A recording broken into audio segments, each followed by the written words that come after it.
समस्त मातृ शक्तियों भाई बंधुओं सादर जय श्री कृष्ण। हरतालिका तीज पर भगवान शिव और माता पार्वती जी की श्रद्धापूर्वक पूजा अर्चना करने के पश्चात हरतालिका तीज की यह पौराणिक व्रत कथा सुनने से पति को दीर्घ आयु की प्राप्ति होती है और सभी मनोकामनाएं पूर्ण होती है। व्रत का पूर्ण फल प्राप्त होता है। तो आप सभी का बहुत बहुत स्वागत है आपके अपने ही चैनल एस्ट्रो गुरुजी में। यदि आपने अभी तक हमारे चैनल को सब्सक्राइब यदि नहीं किया हो तो अभी सब्सक्राइब कर लें और बेल आइकन को अवश्य दबाएं, जिससे हमारे अगले आने वाले नए वीडियो की नोटिफिकेशन सबसे पहले आपके पास पहुँचे। आप नित्य नई नई ज्ञानवर्धक जानकारियाँ व नित्य का राशिफल हमारे चैनल से प्राप्त करते रहें। तो पौराणिक कथा के अनुसार कथा इस प्रकार से है कि एक बार भगवान शिव जी ने पार्वती जी को उनके पूर्व जन्म का स्मरण कराने के उद्देश्य से इस व्रत के महात्म्य की कथा सुनाई थी। तो भगवान भोले शंकर बोले कि हे गौरी, पर्वतराज हिमालय पर स्थित गंगा के तट पर तुमने अपनी बाल्या अवस्था में 12 वर्षों तक अधोमुखी यानी उल्टा मुख होकर के घोर तपस्या की थी। तो इतनी अवधि तुमने अन्न न खाकर पेड़ों के सूखे पत्ते चबाकर समय व्यतीत किया था और माघ की विकराल शीतलता में तुमने निरंतर जल में प्रवेश करके तपस्या की थी। वैशाख की जला देने वाली गर्मी में तुमने पंचाग्नि से शरीर को तपाया था। तो श्रावण की मूसलाधार वर्षा में खुले आसमान के नीचे बिना अन्न जल ग्रहण किए तुमने समय व्यतीत किया था। तो तुम्हारे पिता तुम्हारी कष्ट साध्य तपस्या को देख करके बड़े दुखी हुए थे, उन्हें बड़ा क्लेश होता था। तब एक दिन तुम्हारी तपस्या तथा पिता के क्लेश को देख करके नारद जी तुम्हारे घर पधारे थे। तुम्हारे पिता ने हृदय से अतिथि सत्कार करके उनके आने का कारण पूछा था। तो नारद जी ने कहा कि हे गिरिराज, मैं भगवान विष्णु जी के भेजने पर आपके यहाँ उपस्थित हुआ हूँ। तो आपकी कन्या ने बड़ा कठोर तप किया है, इससे प्रसन्न होकर वे आपकी सुपुत्री से भगवान विष्णु जी विवाह करना चाहते हैं। इस संदर्भ में आपकी राय में जानना चाहता हूँ। तो नारद जी की बात सुनकर के गिरिराज गदगद हो उठे और उनके तो जैसे सारे क्लेश दूर हो गए थे। तो प्रसन्न चित्त होकर वे बोले कि श्रीमान, यदि स्वयं भगवान विष्णु मेरी कन्या का वरण करना चाहते हैं तो भला मुझे क्या आपत्ति हो सकती है। वे तो साक्षात ब्रह्म हैं। तो हे महर्षि, यह तो हर पिता की इच्छा होती है कि उसकी पुत्री सुख संपदा से युक्त पति के घर की लक्ष्मी बने। तो पिता की सार्थकता इसी में है कि पति के घर जाकर उसकी पुत्री पिता के घर से अधिक सुखी रहे। तुम्हारे पिता की स्वीकृति पाकर नारद जी भगवान विष्णु जी के पास गए और उनसे तुम्हारे ब्याह के निश्चित होने का समाचार सुनाया। मगर इस विवाह संबंध की बात जब तुम्हारे कान में पड़ी तो तुम्हारे दुख का ठिकाना नहीं रहा। तुम्हारी एक सखी ने तुम्हारी इस मानसिक दशा को समझ लिया और उसने तुमसे उस विक्षिप्तता का कारण जानना चाहा। तब तुमने बताया कि मैंने सच्चे हृदय से भगवान शिव शंकर का वरण किया है, किंतु मेरे पिता ने मेरा विवाह भगवान विष्णु जी से निश्चित कर दिया है। मैं विचित्र धर्म संकट में हूँ, अब मैं क्या करूँ।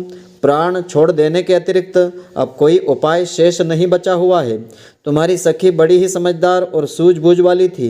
उसने कहा, सखी, प्राण त्यागने का इसमें कारण ही क्या है। संकट के अवसर पर धैर्य से काम लेना चाहिए। नारी के जीवन की सार्थकता इसी में है कि पति रूप में हृदय से जिसे एक बार स्वीकार कर लिया, जीवन पर्यंत उसी से निर्वाह करे। सच्ची आस्था और एक निष्ठा के समक्ष तो ईश्वर को भी समर्पण करना पड़ता है। मैं तुम्हें घनघोर जंगल में ले चलती हूँ, जो साधना स्थली भी हो, और जहाँ तुम्हारे पिता तुम्हें खोज भी नहीं पाएंगे वहाँ तुम साधना में लीन हो जाना। मुझे विश्वास है कि ईश्वर अवश्य ही तुम्हारी सहायता करेंगे। तुमने ऐसा ही किया। तुम्हारे पिता तुम्हें घर पर न पाकर बड़े दुखी तथा चिंतित हुए। वे सोचने लगे कि तुम जाने कहाँ चली गई। मैं विष्णु जी से उसका विवाह करने का प्रण कर चुका हूँ। यदि भगवान विष्णु बारात लेकर आ गए और कन्या घर पर न हुई तो बड़ा ही अपमान हमारा होगा। मैं तो कहीं मुँह दिखाने के योग्य भी नहीं रहूँगा। यही सोच करके गिरिराज ने जोर जोर से तुम्हारी खोज शुरू करवा दी। इधर तुम्हारी खोज शुरू होती रही, उधर तुम अपनी सखी के साथ नदी के तट पर एक गुफा में मेरी आराधना में लीन थी। भाद्रपद मास शुक्ल पक्ष की तृतीया तिथि थी, हस्त नक्षत्र था। उस दिन तुमने रेत से शिवलिंग का निर्माण करके इस व्रत को किया था। रात भर मेरी स्तुति के गीत गाकर जागरण किया था। तुम्हारी इस कष्ट साध्य तपस्या के प्रभाव से मेरा आसन डोलने लगा था। मेरी समाधि टूट गई थी। मैं तुरंत तुम्हारे समक्ष जा पहुंचा और तुम्हारी तपस्या से प्रसन्न होकर तुमसे वर मांगने के लिए कहा। तब अपनी तपस्या के फलस्वरूप मुझे अपने समक्ष पाकर तुमने कहा कि मैं हृदय से आपको पति के रूप में वरण कर चुकी हूँ। यदि आप सचमुच मेरी तपस्या से प्रसन्न होकर आप यहाँ पधारे तो मुझे अपनी अर्धांगिनी के रूप में स्वीकार कर लीजिए। तब मैं तथास्तु कहकर के कैलाश पर्वत पर लौट आया।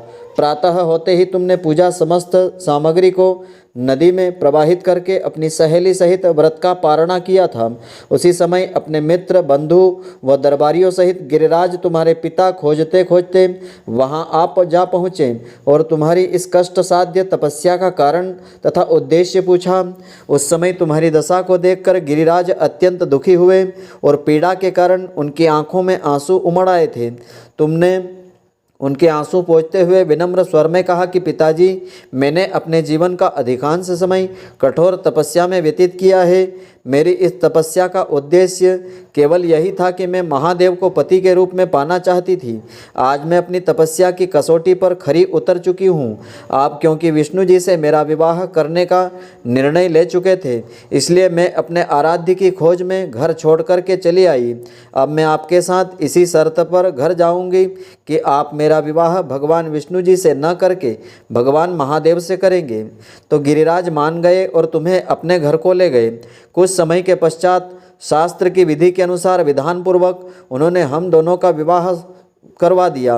विवाह सूत्र में हमको बांध दिया। तो हे पार्वती जी, भाद्रपद मास की शुक्ल पक्ष की तृतीया को तुमने मेरी आराधना करके जो व्रत किया था उसी के फलस्वरूप मेरा तुमसे विवाह हो सका था।